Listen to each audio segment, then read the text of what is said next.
Yo, this game, another crazy outing of this game. Yeah, I started out pretty poorly to start Game 7. And yeah, I was back in Friendship Park where I'm going to be there for Game 7 and 8, 8 being tomorrow. But boy, it started out as bad as it was in a lot of these games that I played in this finals. You know, Game 1, Game 2, Game 3, Game 4. But like every single game, I've been down in double freaking digits. And I think in this one, I was down by 45. You know how many times I've already been down by 40 plus, and then came back to either win or lose a close one. Man, in Game 2, I remember I was down by like 48, and I came back, stormed right back, only to lose by 4. And then I think in what was it? I don't remember if it was Game 3 or 4 where I think in 4 I think I was down.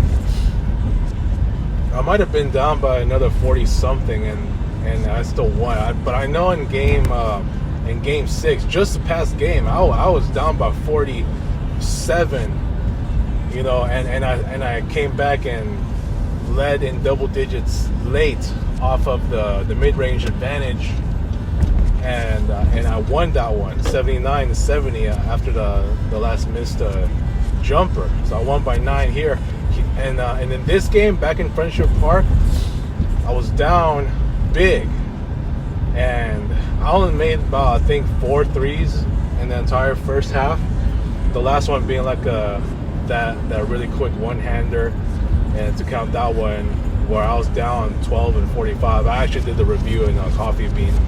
So yeah, 12 and 45. I was down by I think I was like 40 at the time, like 30 something at the time. I think it was like 33. I was down by 33, and then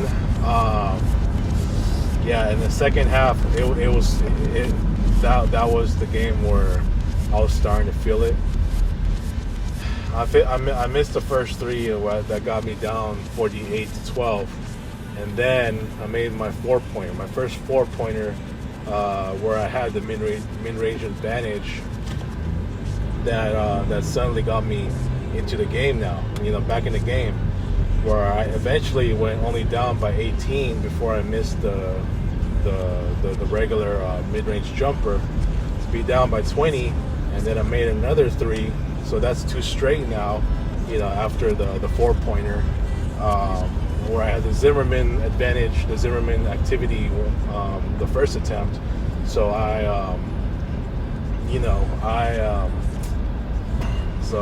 had the layup plus the mid-range, the under the basket layup, which is something I've been struggling with all season long.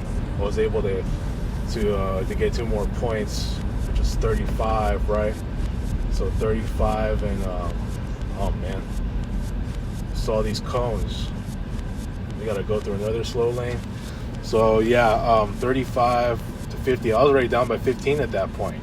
And next thing that happened was, I think I called. I called another timeout, and I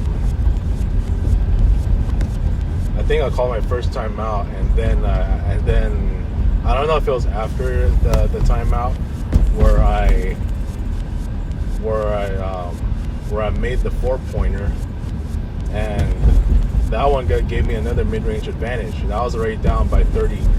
I was already down by 11 at that point, 39-50, and then the mid-range advantage where I was successful on all of my attempts, And that one, like, I think as soon as I got to the second short distance mid-range shot, that was when I got the lead. And I think from there on the third, I was already up by 3, 53-50. And then became the regular jumpers, and I made, I think about 55, 57, 59. Yeah, I think it's about 3 straight regular jumpers, regular mid-range jumpers, to go up comfortably, by 9, and then I missed to be up by 7. I called my second time out to attempt more threes just to make sure I can secure the lead, since I've been doing well from 3-point land as of late. So from there, that was when it started to feel really crazy.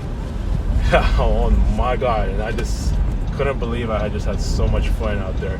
After being down by about 45 on this possession, were on the second timeout. So I missed the first 3, which is the first attempt, and then the second attempt was a bank 3. Well, it was like a bank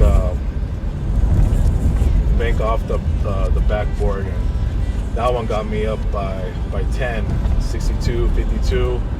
And then the 4 that I missed, but I got the offensive rebound, so I had another chance. I made the first. That goes up to be my third overall 4-pointer, and then the fourth, and then the fourth one, and then the second straight 4-pointer, which gives you a total of 4, and then the third one. You know what that reminded me of?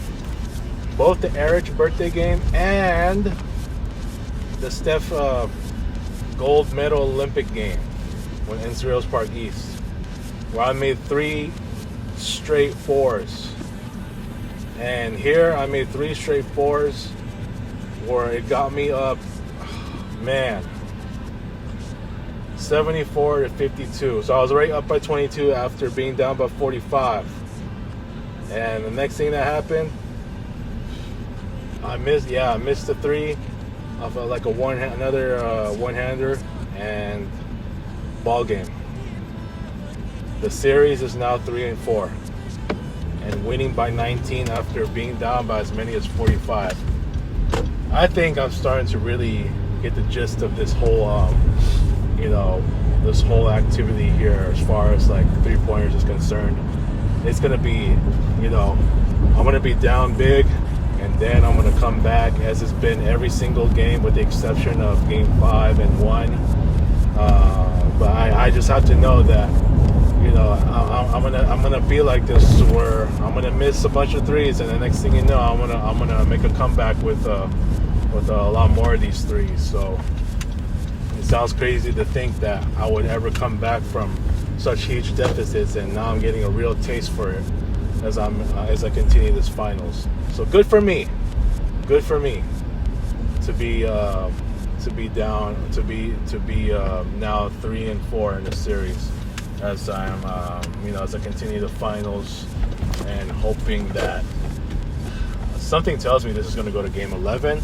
Obviously, I have to see how game 8 pans out, but man, I gotta tell you, dude, this is a very Steph Curry-esque performance for me, especially after making 3 straight 4-pointers.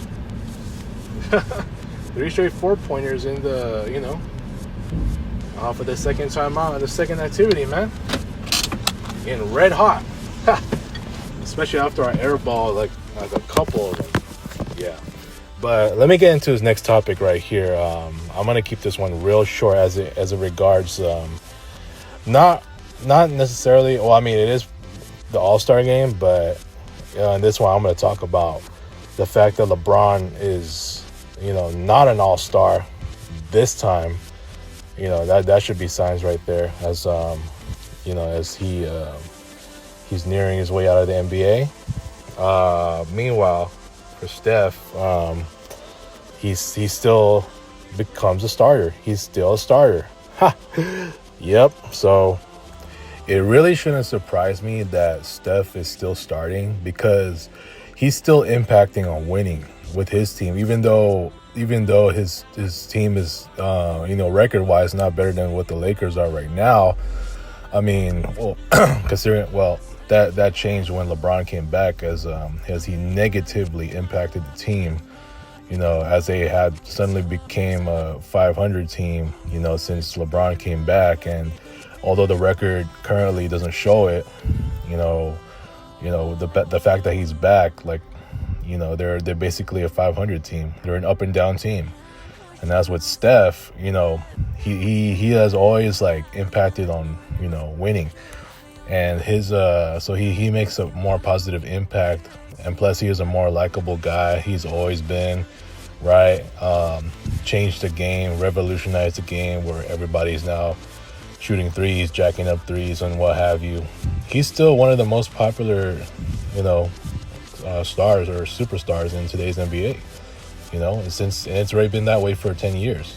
He with LeBron had been the face of the league, and while LeBron has been developing go away vibes as of recent, for Steph it hasn't really been that way.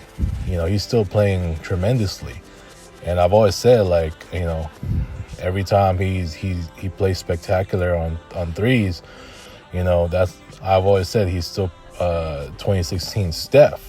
You know what I'm saying? Even though it's not really that way as he was, in 2016, and when he was in his prime, and even in those years when the Warriors seemingly have already become a dynasty with even before KD came. You know what I'm saying? And obviously when Klay was still there. So for Steph, he still rightfully deserves that spot as a starter. I don't see why he wouldn't. He's definitely still one of the faces. I think he should solely be the face of the NBA more than LeBron, because of the fact that he's changed the game, and it's really just struck people's eyes with his amazing threes, the way he shoots them, and he just shoots like effortlessly, just unlimited range. Him and Dame have unlimited range. You know what I'm saying? But Steph does it better in that, he the way he shoots his threes, it's just masterful. And it has been, ever since he really started becoming a superstar.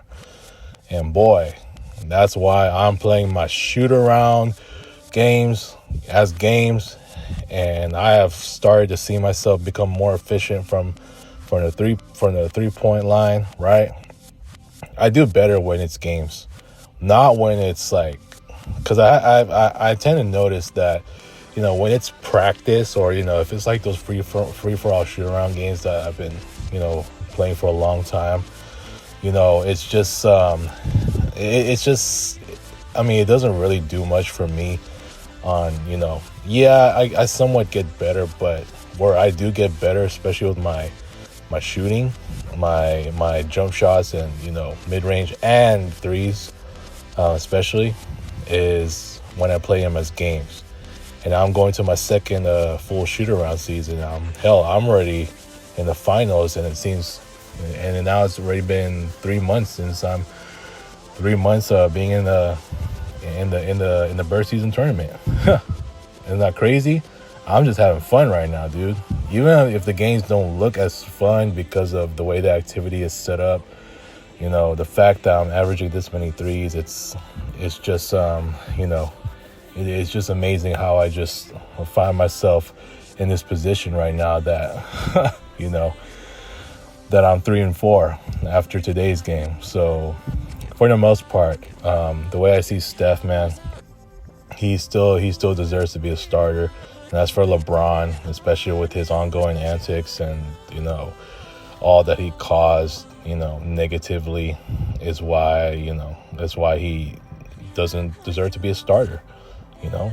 So who knows if he'll ever be a reserve I mean, that's yet to be determined. We'll find out this weekend. But for Steph, yeah, for the most part, he's still playing at a high level. And, it seems like his game has not changed, even at his age, as he will be 38 on March 14th. So happy to see Steph as a starter. That's all that matters. And to see the world go against the USA, international versus American team, I can't wait.